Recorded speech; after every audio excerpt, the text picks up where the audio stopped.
자, 자기 깨어짐. 네. 우리 두 번째 시간인데요. 여러분들 이제 강의안 읽어보셨기 때문에 강의안은 특별한 건 없습니다. 여러분들 읽어보시면 충분히 다 알 수 있는 내용들이고, 또 여러분들이 다 이해할 수 있는 내용들이라고 생각합니다. 그래서 제가 그냥 간략하게 여러분들 조금 요약을 하고, 그리고 나서 우리가 이제 함께 이것들에 대해서 좀 구체적으로 서로 좀 나누는 시간들 가지면 좋겠습니다. 지난주에서 자기 깨어짐 오늘 두 번째 시간을 가지는데요. 깨어짐은 두 가지가 있습니다. 첫 번째 깨어짐은 우리가 바로 예수님을 믿을 때 우리 영혼이 완전히 깨어지는 것입니다. 예수님 믿기 이전에는 우리의 마음이 너무나 견고하기 때문에 아무리 복음을 전하려고 해도 그 복음을 받아들이지 않죠. 그런데 성령께서 은혜를 베푸셔서 우리의 그 완고하고 교만한 마음을 깨뜨려 주시면 그 마음이 부드러운 마음이 되죠. 부드러운 마음이 되면 그 다음에 우리가 예수님께서 전하시는 그 말씀을 듣게 됩니다. 그때 우리가 어떻게 되느냐? 로마서 10장 9절 10절 말씀. 제가 이 말씀을 가지고 여러 차례 계속해서 반복해서 말씀을 나누고 있죠. 당신이 만일 예수님을 주님이라고 입으로 고백하면 하나님께서 그를 죽은 사람들 가운데서 살리신 것을 마음으로 믿으면 구원을 얻는다. 그러니까 예수를 우리의 주인으로 고백을 하면 이때 그 주인은 퀴리오스라고 말씀드렸습니다. 헬라어로 퀴리오스고, 퀴리오스는 황제나 왕 이런 사람 아니면 주인 같은. 근데 그 당시에 그 주인은 노예의 생명도 마음대로 할 수 있는 절대적인 권세를 가진 존재들이었습니다. 그러니까 예수님을 퀴리오스로 고백한다는 말은 뭐죠? 예수님이 나의 생사도 좌우지할 수 있는 절대적인 권세를 가지신 분이십니다. 그 고백을 할 수 있는 믿음이 있어야 된다는 거죠. 이 믿음은 예수가 날 위해서 죽으시고 부활하셨다는 그 믿음입니다. 내가 예수로 말미암아 나의 모든 죄를 다 용서받고 내가 예수로 말미암아 내가 예수님과 함께 다시 살아났다. 그리고 예수께서 오실 때 나의 육체도 다시 살게 될 것이며 예수님과 함께 영원히 살게 될 것이다. 그 십자가와 부활이 바로 나의 십자가와 나의 부활로 우리가 믿는 것입니다. 그래서 예수와 함께 십자가에서 죽었고 예수와 함께 무덤에서 살아났다. 그 사건이 2000년 전 예수의 사건이 아니라 바로 현재 나의 사건이다. 를 믿는 것이죠. 그래서 예수님께서 영원히 사시듯이 우리도 영원히 살게 될 것이다. 그렇기 때문에 우리가 예수님을 나의 퀴리오스, 나의 주인으로 고백을 할 수 있는 겁니다. 근데 이 고백을 한다는 건요, 우리의 옛자가 완전히 깨어졌기 때문에 이런 고백을 할 수 있는 거예요. 우리의 옛자가 깨어지지 않고서는 절대 이런 고백을 할 수가 없습니다. 어느 누가 예수님을 나의 주인으로 섬기고 싶겠습니까? 많은 사람들이 예수를 믿지 않는 가장 큰 이유가 무엇이죠? 예수 믿으면 답답해. 예수 믿으면 뭔가가 내 삶이 구속 당하는 것 같아. 예수를 믿으면 내 삶이 어려워질 것 같아. 그래서 우리는 예수님을 믿어도 적당히 은혜 받기를 원합니다. 적당히. 그 적당히가 무엇입니까? 보통 우리 마음이 편안해지고 우리 마음의 불편함이 사라지고 우리가 힘들 때 우리에게 좀 격려해주고 위로해주고 우리가 필요한 것들 도와주는 정도의 은혜겠죠? 네. 그런 정도의 은혜만 받으면서 하나님과 거리감을 두고 살려고 그러지 성도로 하지만 정말 하나님께 내 삶을 드리는 성도들이 많지가 않아요. 진짜 성도라면 사실 하나님께 내 삶을 내어드리죠. 왜 내어드립니까? 예수님이 나의 주인, 예수님이 나의 퀴리오스인데 정말 예수님이 나의 퀴리오스라면 예수님이 정말 나의 왕이라면 우리가 어떻게 예수님께 우리의 삶을 내어드리지 않을 수 있겠습니까? 즉 그렇다면 이거는 뭘 의미하느냐? 정말 예수님을 나의 왕으로 영접한다 말은 나의 옛자 정말 돌처럼 굳어져 있는, 근데 돌처럼 굳어져 있는 옛자의 특징이 무엇이죠? 철저히 나 중심적으로 살아가는 것입니다. 내가 세상의 왕이 되어지고 내가 세상의 중심이 되어서 내가 원하는 대로 살아가는 나의 옛자, 그렇죠?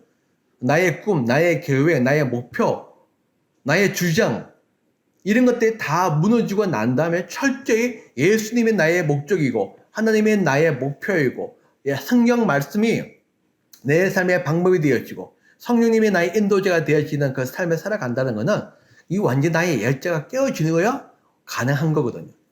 그래서 우리가 예수를 믿을 때 반드시 한번 우리의 이 자아가 깨어지는 시간이 있습니다. 그래서 우리가 정말 예수 믿는 사람들 중에 예수 믿는다고 말을 하는데 이런 경험이 없다 그러면 이런 경험이 있도록 기도를 해야 돼요. 왜? 그래야 진짜 깨어지고 그래야 진짜 예수를 믿기 때문에. 그렇지만은 이 자아 깨어짐은요, 한 번으로 되어지지 않습니다. 그때 한 번 크게 깨어지고 나서, 그리고 난 다음에 작은 깨어짐이 예수 믿는 우리에게 계속 있어요. 그것은 뭐냐면 성화를 위한 과정입니다.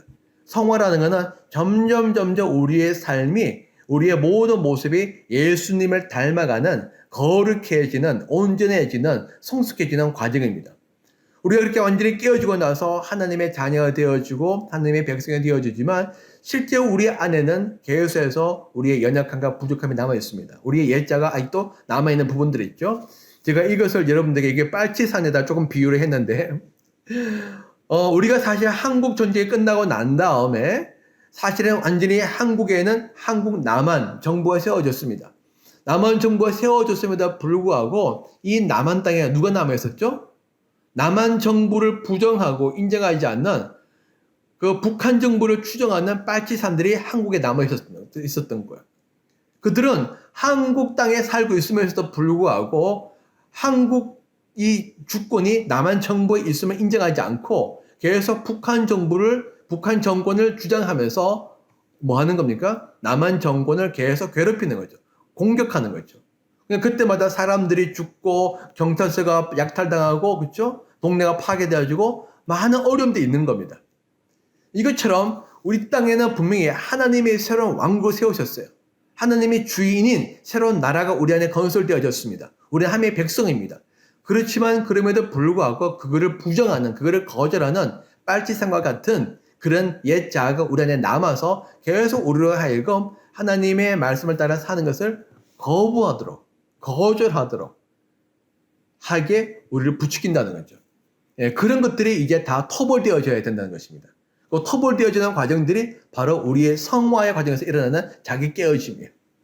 그래서 우리가 예수를 믿고 있지만 우리 안에 보게 되면 여전히 변화되지 않은 옛 모습들이 있어요.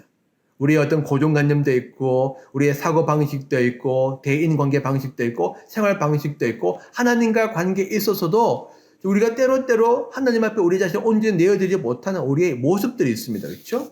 예, 그런 모습들이 사실은 하나하나 다 다듬어져야 진짜 온전한 성숙한 예수님의 사람으로 되어진다는 것입니다. 그래서 제가 참으로 좋아하는 말씀이 뭐냐면 디도서 2장 11절에서 13절 말씀이에요. 모든 사람에게 하나님의 구원의 은혜가 나타나는데 그 은혜는 우리를 교육하여 경건하지 않음과 속된 정욕을 버리고 지금 이 세상에서 신중하고 의롭고 경건하게 살게 합니다. 이 구원은 우리가 완전히 예수를 믿을 때 죄에서부터 우리가 구원을 받아서 하나님의 자녀가 되는 구원도 있지만은 이 구원은 하나님의 자녀가 되고 난 다음에 우리가 모든 면에서 예수를 닮아가는 구원의 과정도 있어요. 네. 그러니까 하나님께서 우리에게 주신 구원은 궁극적인 구원은 뭐냐면 우리가 죄에서 용서함 받아서 하나님의 자녀가 되어지고 모든 면에서 예수를 닮아가는 과정까지 가는 것입니다. 그 속에 우리가 깨어짐을 통해서 예수를 믿게 됐죠. 그렇지만 안에서 변화될 부분들이 많이 있습니다. 이것들을 하나님께서 우리에게 은혜를 베푸셔서 우리를 하여금 점차적으로 구원을 완성해 간다는 거예요. 다시 말하면 구원받은 자로서의 합당한 자, 너희가 정말 나의 자녀가 되어졌기 때문에, 너희가 정말 나의 백성이 되어졌기 때문에 이제 나의 백성답게, 나의 자녀답게 살 수 있도록 하나님께서 우리에게 은혜를 부으신다는 거예요. 그렇죠?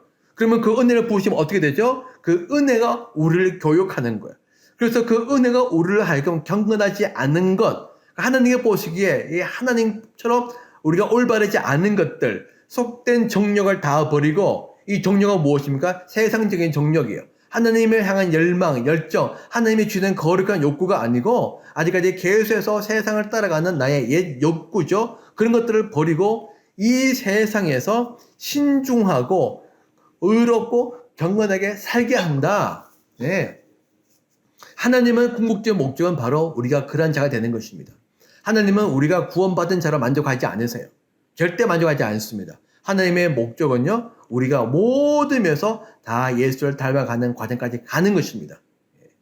그 속에서 하나님께서 계속 우리 속에서 구원의 은혜를 베푸셔서 우리를 다듬어 가시는 거죠. 자, 그렇지만 그럼에도 불구하고 이 하나님의 은혜를 거부하는 우리의 옛자가 있다고 제가 말씀을 드렸습니다. 그렇죠? 이 옛자가 계속해서 우리 안에서 하나님의 인도하심을 거부하고 성령의 역사를 거부하는 거죠. 자, 그래서 이것이 거부한데 왜 거부하는지 저는 네 가지로 여러분들과 말씀을 나누고 있습니다.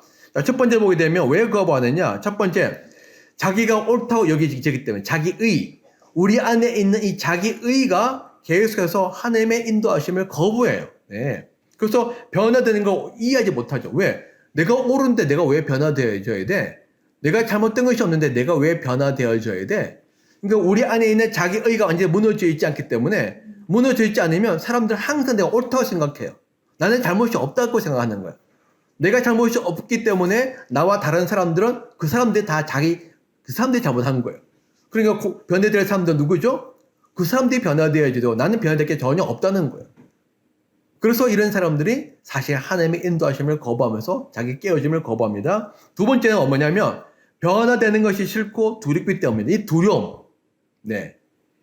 그래서 이 변화되는 걸 싫어해요. 네. 왜냐하면 옛날에 내가 살고 있던 그 옛날 이게 세 번째가 익숙한데 세 번째 보게 되면 이전의 방식이 익숙하고 편하고 쉽기 때문이다. 우리가 예수를 믿어도 사실은 신분은 바뀌어졌지만은 지금까지 태어나서부터 살아왔던 나의 삶의 방식이 있어요. 그 패턴이 있어요. 그래서 그 패턴이 계속해서 나를 하여금 옛날 방식대로 살게 합니다. 그 옛날에 뭐 김유신 신화였나? 제가 잘 기억나지 않지만 그런 거 있었죠. 뭐 술을 먹고 잠자고 있었는데 아니야 술 먹고 잠자고 있었나? 근데 뭐 옛날에 그 말이 그쵸? 자기 기생 때부터 뭐 데려갔다고 말도 그 패턴을 따라 가는 거예요. 이것처럼 우리 몸에 배어 있는 것들이 있어요. 우리가 분명히 하나님의 자녀인데 옛날에 살던 그 습성들이 계속 우리 몸에 배어 있는데 그것들이 나에게 익숙한 겁니다. 익숙해지기 때문에 이것이 옳지 않다는 거 알아요. 이것이 바르지 않다는 거 압니다. 그럼에도 불구하고 익숙한 걸부터 결별하는 것이 두려운 거예요. 그래서 옛날에 구본영이라고 아주 유명한 변화 관리사가 있는데 지금도 유명한 분이죠. 그분이 옛날에 IMF 터지고 난 다음에 책을 썼는데 책 제목이 뭐냐면 익숙한 것들로부터의 결별이었어요. 네. 우리는 익숙한 것부터 우리가 결별해야 된다. 그 익숙함이 우리를 오히려 더 망친다는 겁니다. 근데 익숙한 걸 결별하려면 새로운 걸 받아들이는 것이 그것이 불편해요. 낯설어요. 우리가 지불해야 될 대가가 있습니다. 익숙한 것을 끊어야 됩니다. 결단해야 됩니다. 그러니까 그런 것들이 부담스럽기 때문에 사람들이 계속해서 변화를 우리가 거절하게 되는 거죠. 또 변화를 거절하는 이유가 무엇이냐? 네 번째 보게 되면 이전의 방식을 통해서 누리는 즐거움과 만족을 포기하고 싶지 않기 때문이다. 우리 안에 욕구가 있는 거예요. 우리 안에 하나님이 주는 욕구도 있지만은 우리 안에 옛 욕구가 계속 있는 겁니다. 그래서 그 옛 욕구가 우리 안에서 계속해서 하나님의 말씀을 따라 살도록 하는 그 욕구를 방해하는 겁니다. 방해해서 우리로 하여금 진정한 하나님의 사람으로 살지 못하도록 우리 안에서 계속 여러 가지 일들을 하게 되는 거죠. 그래서 갈라디아서 5장 17절을 읽으면 이렇게 나와 있어요. 육체의 욕망은 성령을 거스리고 성령이 바라시는 것은 육체를 거스릅니다. 이 둘이 서로 적대관계에 있으므로 여러분은 자기 원래를 할 수 없게 되어집니다. 그러니까 옛날에는 육체의 욕망만 가득했다가 예수를 믿으니까 이제 성령께서 오셔서 새로운 욕구를 줘요. 그 새로운 욕구는 어떤 욕구죠? 하나님을 사랑하고 싶은 욕구, 하나님을 닮고 싶은 욕구, 하나님을 알아가고 싶은 욕구, 하나님을 따라가고 싶은 욕구, 이런 욕구가 있어요. 그럼에도 불구하고 또 옛 욕구가 남아있어서 옛 욕구는 계속해서 너 그렇게 너무 경건하게 살지 마. 그렇게 살면 인생이 재미가 없잖아. 옛날 방식대로 조금 누리면서 사는 것도 괜찮을 거야. 하나님은 사랑이시니까 하나님은 다 용서해 주실 거야. 그리고 적당히 믿어야지 너무 열심히 믿으면 인생이 피곤해져. 이런 식으로 하면서 옛 욕구가 계속 성령의 욕구를 거스른다는 거죠. 그럴 때 우리 안에는 그 옛 욕구를 떠나기가 쉽지 않은 거예요. 벗어나기가 쉽지 않은 거예요. 옛날에 누리던 그 즐거움, 기쁨, 재미가 있거든요. 죄는 반드시 우리에게 순간적인 죄는 궁극적으로는 반드시 우리에게 어떤 파괴, 절망, 고통, 아픔을 주지만 그거는 숨기고 죄는 항상 순간적인 즉각적인 만족을 줍니다. 사람들 그걸 알아요. 죄를 지었을 때 죄가 주는 즉각적인 순간적인 만족이 있는데 그것이 너무 짜릿하거든요. 너무 재밌거든요. 하는 순간에 느끼는 만족감이 있어요. 그걸 우리가 알기 때문에 그거를 기억하고 나도 모르게 그거를 쫓아가고 싶은 마음이 있어요. 성령을 따라가면 그거를 누리지 못한다는 우리의 마음에 두려움이 있습니다. 그래서 그 두려움이 우리로 하여금 사실은 하나님을 온전히 따라가는 것에 있어서 방해가 되는 거죠. 네. 특별히 사단이 그러한 것들을 우리 안에 더 부추깁니다. 우리 안에 있는 죄성도 그거를 계속 유혹을 하고 우리 마음을 흔들어서 우리로 하여금 성령의 인도하심을 따라가지 않고 옛사람을 살게 하는데, 죄만 아니라 이제는 사단이 외적으로 우리의 마음을 공격해가지고 우리의 마음을 요동치게 해서 우리로 하여금 계속해서 하나님의 뜻에 따라하지 못하고 옛 방식으로 살도록 계속 부추긴다는 거죠. 불난 집에 부채질하는 거. 불을 붙이는 거는 죄가 붙이는 거고, 부채질하는 거는 사단이 하는 거예요.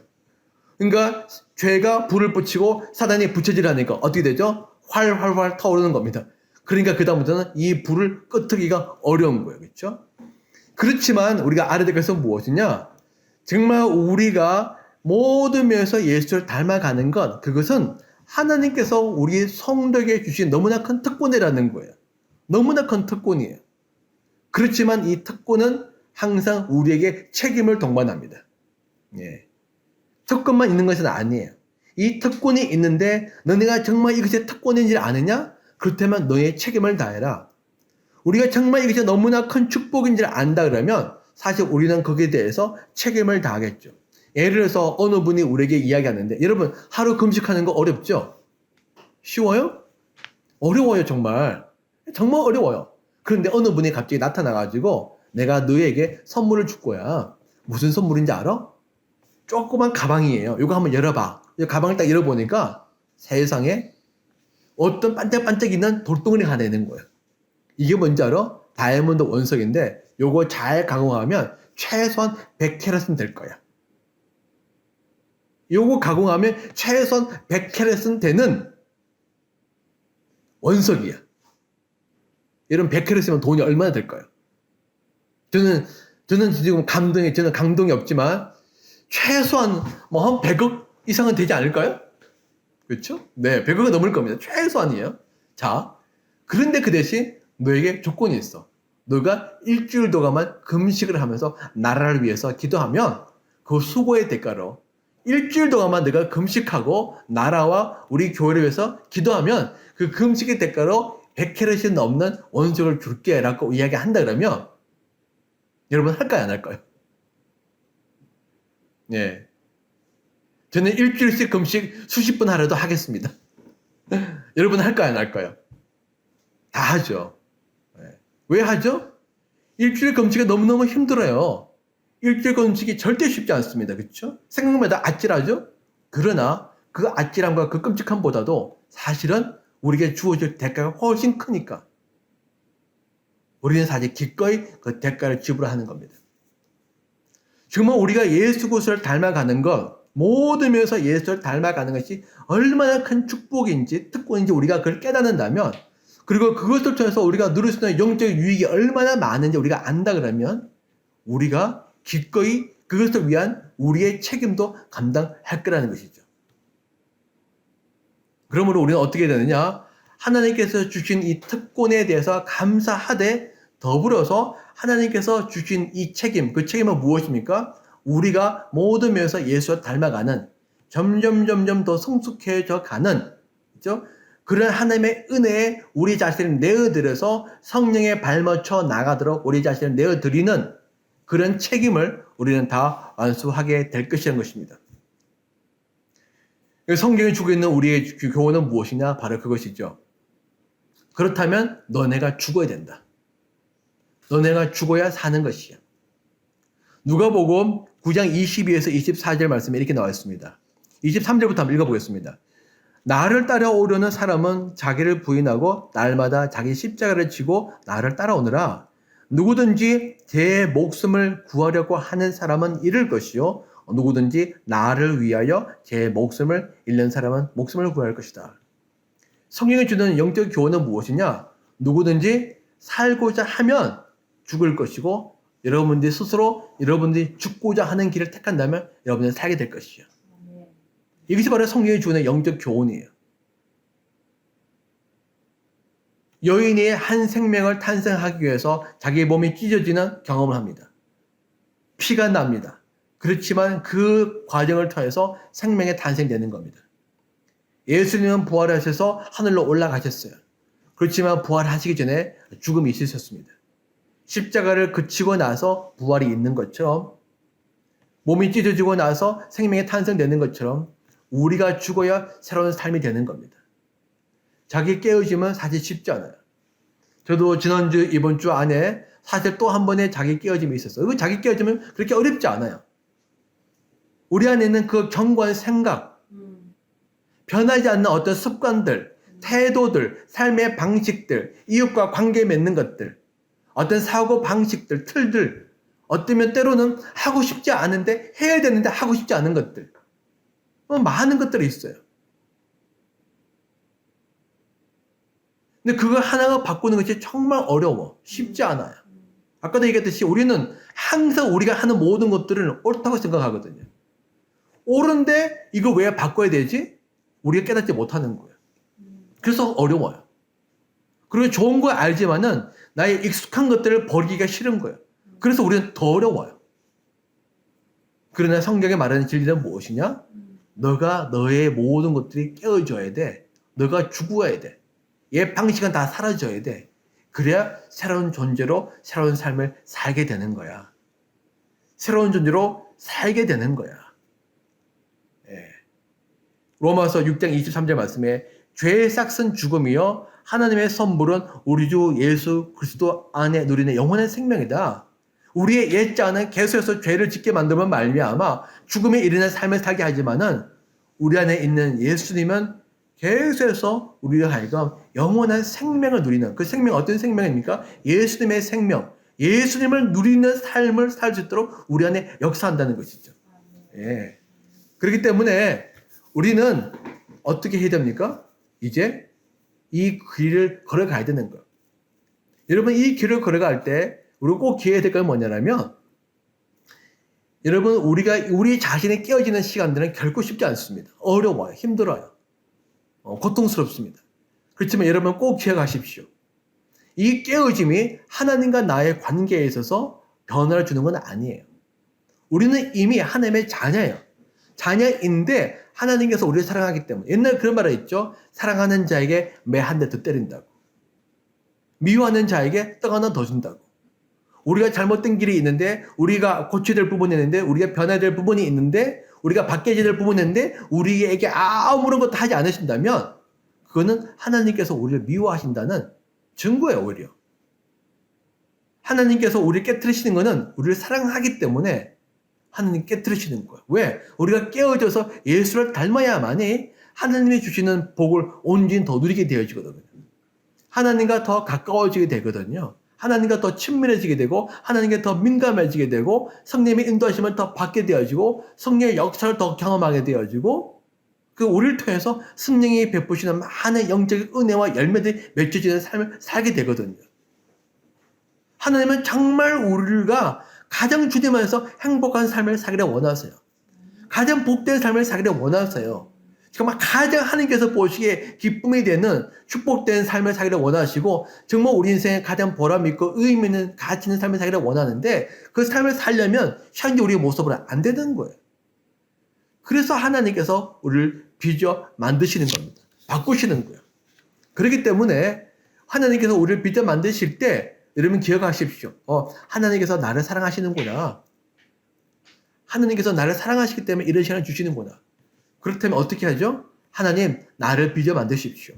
이거 아내와 제가 주로 기도하는 건 뭐냐면, 하나님, 깎으실 거면 어서 깎으십시오. 우리는요, 하나님께서 우리 깎으실 때 저항하지 않아요. 아멘. 서로 간에는 저항을 해. 예. 당신 내 말 들어 그러면서 막 저항하는데, 이것이 만약 하나님께서 우리를 다루신다 생각하면 우린 저항하지 않아요. 그리고 하나님, 우리를 깎으십시오. 우리를 빚어 만드십시오. 제가 하나님께 제 자체를 내어드리겠습니다. 우리가 그렇게 표현합니다. 하나님 우리를 하나님의 수술대 위에 올려드리겠습니다. 그리고 제가 가만히 있겠습니다. 수술대에 올라가는 사람이 막 움직입니까? 이렇게 저렇게 하라고 의사가 이야기하나요? 하지 않잖아요. 가만히 있잖아요. 내어드리잖아요. 그러면 의사가 알아서 우리를 고치는 겁니다. 그것처럼 하나님의 수술대 위에 올라가는 겁니다. 올라가는 것은 두려움이지만 올라가는 것이 우리에게 복인 거예요. 왜? 그래야 우리가 성숙해지니까. 바뀌니까. 우리가 성숙해지고 우리가 바뀌어지면 여러분 그 결과는요. 우리 삶에서 적극적으로 나타나요. 어떻게? 관계에서. 가장 대표적인 게 관계예요.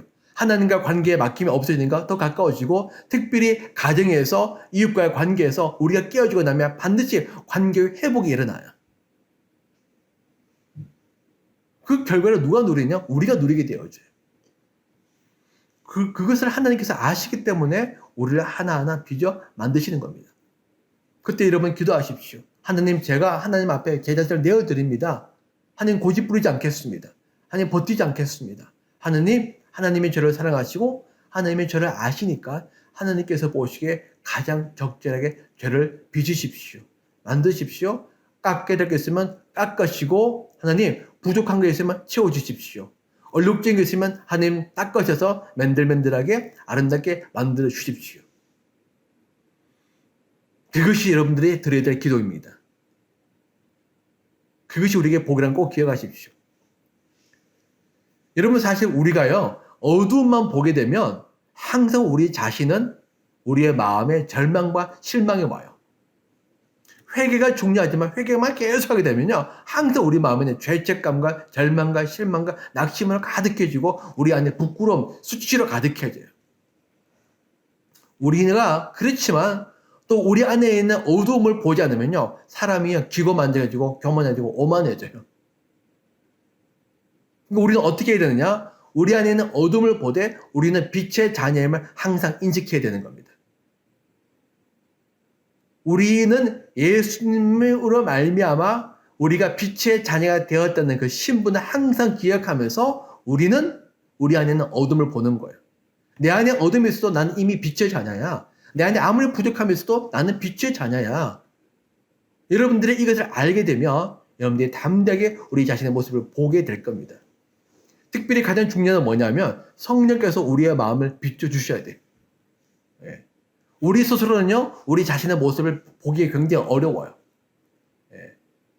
그래서 성령께서 우리가 성령의 조명하심이라고 표현하는데, 일루미네이션, 그러니까 빛을 비추는 거죠.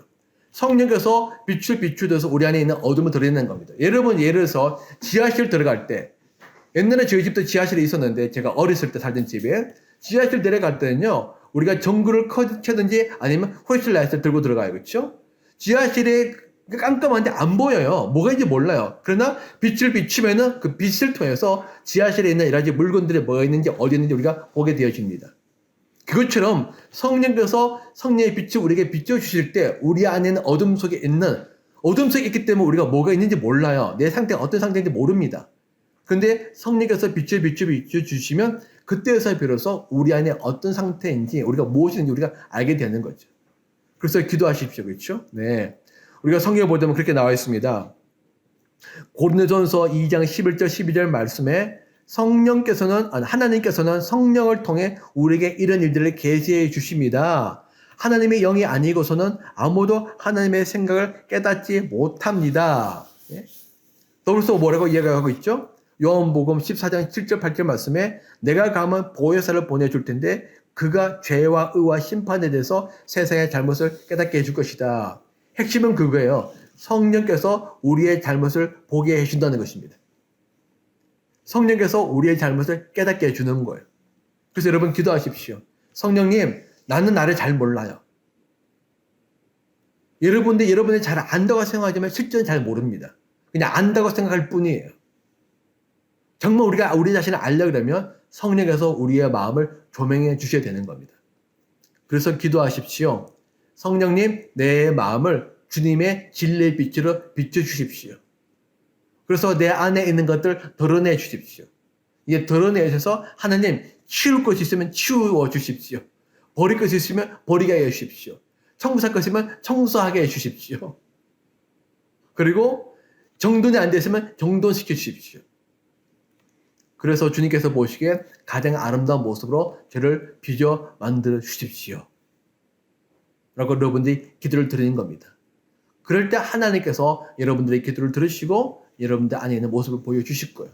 근데 이미 그렇게 되어지면 우리는요, 마음이 겸손한 자가 되어 있어요. 부드러운 자가 되어 있습니다. 그래서 성령께서 하시는 일들 속에서 우리가 그 성령을 따라가야 되죠. 때로는 성령 우리에게 말씀하십니다. 너 저것은 이제 그만하면 좋겠다. 그러면 아깝긴 하지만 하나님의 말씀이니까 네 알겠습니다 하나님. 제가 하고 싶지만은 저에게 익숙한 것이지만 그것이 하나님께서 보시기에 좋지 않은 것이기 때문에 제가 그만두겠습니다. 너 저거 있는 거 저거 좀 이쪽에 치우면 좋겠다. 아니 맨날 저기 있었는데요. 아니 그래도 내가 보기에는 저기가 좋지 않고 이쪽 옮기면 좋겠어. 네 알겠습니다. 옮기겠습니다. 우리는 이미 그때 마음이 부드러워져 있기 때문에 성령께서 주시는 음성에 우리가 따라갈 준비가 되어 있어요. 그러면 우리가 그 성령의 음성을 따라서 우리의 마음을 다스려 나가는 거죠. 버릴 거는 버리고 우리가 회개할 거는 회개하고 그렇죠? 바꿀 거는 바꾸면서 우리의 마음을 다듬어 나가는 겁니다. 그러므로 말미암아 우리의 삶이 점점 예수를 닮아가는 삶으로 우리가 변화되게 되는 거죠.